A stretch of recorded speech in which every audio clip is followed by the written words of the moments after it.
Definitely want to talk about this on today. Definitely want to talk about this. Want to share this out to a couple of places too. Yeah. So worthy discussion on this topic. So let's talk about credit. Let's talk about credit. What do you think about credit? Is good credit? Do you have good credit? Do you think having good credit is a good thing?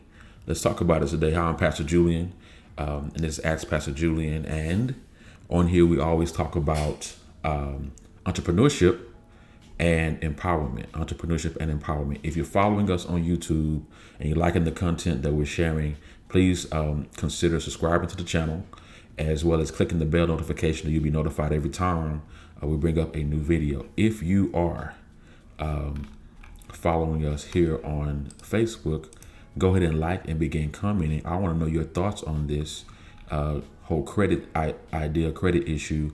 Do you think that good credit is a good thing for you? I really want to know your opinion and your thoughts on this. I really want to know your thoughts and opinions on this because it's a worthy topic of conversation. Depends on who you. It really depends on who you ask too, because according to the financial guy Dave Ramsey, he's not a big fan of credit. He feels like you should pay for everything cash. But Dave Ramsey is a multimillionaire. He don't need credit, right? So should we listen to him? What about the ordinary Joe, the ordinary person out there who is not a multimillionaire, who is not sitting on a whole lot of cash that they can go and just buy a car for $35,000, $40,000 off the muscle? You can't do that. Is credit a good thing for you or not? So let's talk about it. I want to know what your feelings are in the chat, even as we talk. Let me refresh this. I want to refresh this, and I also want to give you.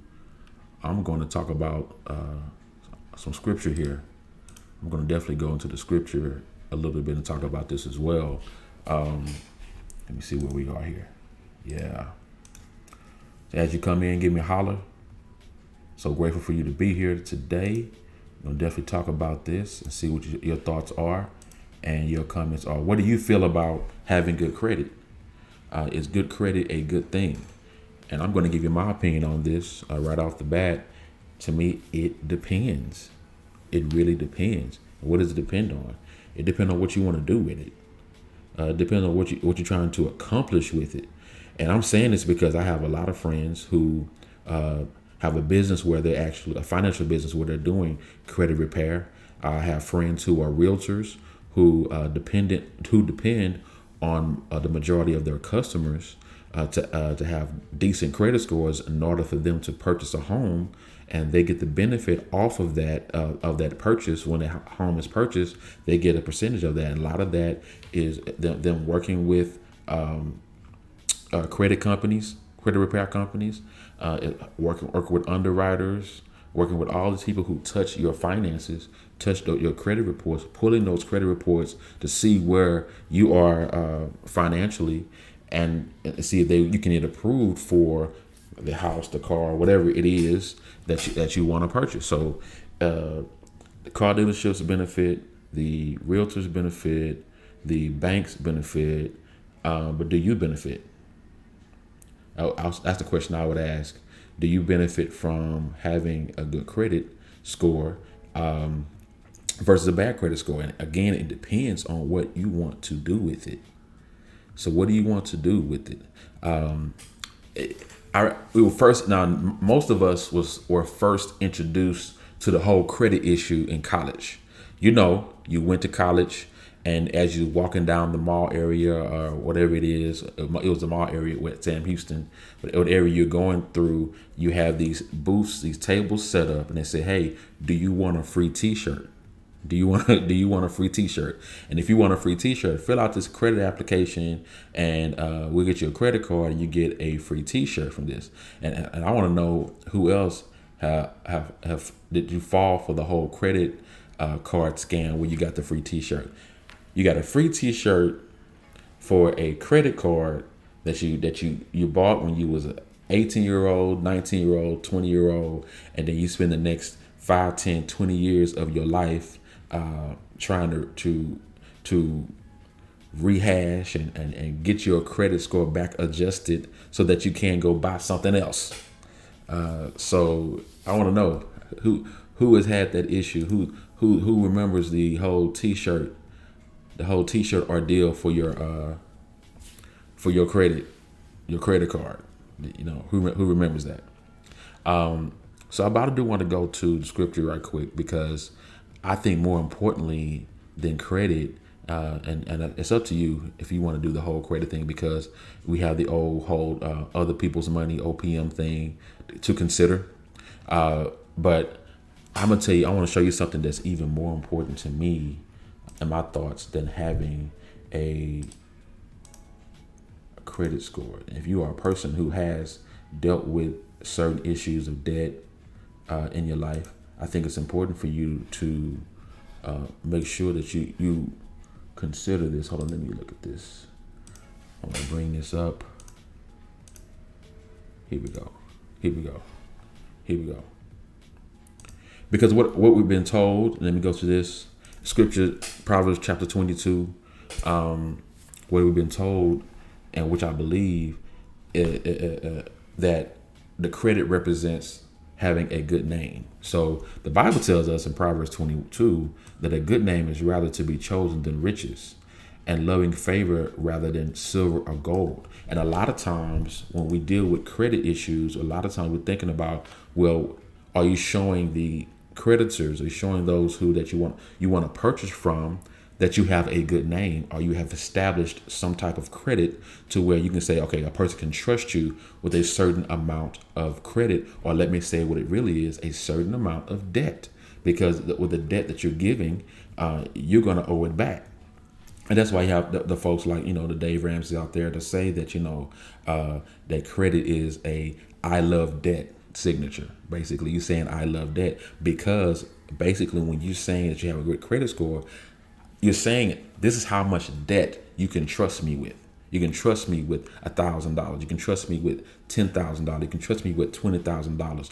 Or if you're buying a home, you can trust me with $300,000 or $400,000 of this amount of debt to go and pay it back over time. So it's saying that your name a lot of times is attached to your credit score. That's why everyone is striving for that 700, 800 credit score, because they feel like if I have that credit score, I have a good name. And if I have a good name, of course, I'm doing what the scripture says. I'm having a good name is rather to be chosen than riches. But I found something in the same scripture text that sometimes we overlook. And as I scroll down here, in the 7th verse, it also says that the rich ruleth over the poor, and the borrower is servant to the lender, or slave to the lender. Another thing I hear Dave Ramsey say quite a bit, that the borrower is slave to, a servant to the lender, And so when you begin to pull this credit, you want to make sure that you have a good credit score. You want to make sure that you're able to purchase what you want to purchase over, and agree to pay it back over this time or whatever. Understanding that your credit, rather, or your time that you're paying is, you're gonna have to put that in the side of your calculation of whether or not you are having assets, strong assets, or liability. So when you're looking at your net worth, you have to consider how much debt that you owe, because your net worth is basically what you own minus what you owe. Is what you own minus what you owe. So if what you owe is more than what you own, you have a negative net worth. If what you own is more than what you owe, you have a positive net worth. And millions of people in our country, millions of people in our community, millions of people in our churches, millions of people are having negative net worths because they have gotten caught up in credit issues. They purchase things on credit they have not paid back fully yet. Whether it's been cards, whether it's been credit cards, whether it's been house purchases, whatever that may have been, a lot of times They are underwater. Student loans, underwater, because what you owe is more than what you own. And we really have to be careful, about that, because if we don't deal with the credit, we don't have a good name. That's one thing. And if we ever want to borrow money again, we have to find a way to get that situation together so we can pay it back. I want to give you another scripture here, because I'm really not, just to be honest with you, I'm at the point now where I'm really not big on trying to have the best credit score. I am more concerned about having a good name. I'm more concerned about not letting something hoard over me in that regard. Unless I'm having a plan. If I'm going to go and get credit, I want to make sure that I have a plan on what I'm going to do with this credit. Why am I getting this credit? And not just why am I getting wanting to purchase something on credit, but do I also have a plan to pay this thing back in a certain amount of time? See, my philosophy on this, if you're going to have credit, if you're going to use your credit, you also need to have a plan on what you need good credit for, as well as a plan on what you're going to do to pay back whatever you borrowed. If you do not have a plan on what you're going to pay back, or how you're going to pay back whatever you borrow, you're going to continue to be drowned in debt after debt after debt. And too many people in our community, too many people in our families, too many people in our churches, too many people that we know and we're connected to are having issues with bad credit and bad financial issues, problems, and such the like. That is another reason why we're doing the session that we're doing starting Tuesday evening with these brothers. We're going to work with these brothers to get through these financial issues. I think it's week four. We're going to talk about, where is your money going? Where is your money going? Do you know that you have power over your own money? One thing I hate doing, one thing that happened to me, and I learned this a while back, I go purchase a car on credit, had worked to get my credit good, went and got my first car that I was going to pay on my own credit, and they tell me, well, you can get this car, and it's going to be this much a month, and all this kind of stuff. They're telling me this before they even ran my credit. They're telling me what they're going to do, and you're going to pay this for 5 years, pay this for 6 years, stuff like that. And so once we got to the table and I told them, I said, no, you're not going to put me in a car. Okay. You're not going to put me in a car. I'm going to get this car at this price. And I did buy it on credit. I'm going to pay this much a month for this many years. And if you can't do that, I will take my money and my credit and go elsewhere. But you cannot do that when you are in a desperate situation, because you are so underneath debt that you yield yourself to whatever the creditor says to you. But you have the power to tell your money where to go. You have the power to assign your money where you want it, and what you want to do with it. And that's the reason why I want to empower these brothers. I want to empower these men and let them know, listen, you got this power. You have options with your money that you're working for. You have options. You have options to do what you want to do with your own money. So that's why I'm asking to join the challenge, man. Learn this stuff so that you can take back your power over the money that you have in your life. Take back your power. Take back your authority over your own money. It's yours. You worked for it. You put in time for this. You did this. And so why should you allow someone else to come and tell you what to do with your own money? What kind of mess is that? To where we're allowing someone else to tell us what to do with our own money that we work for? No, ma'am, no, sir. That should not be the case. You're trying to tell me what to do with my own money? No, ma'am, no, sir. That's not how it's going to happen. You have power over your own money.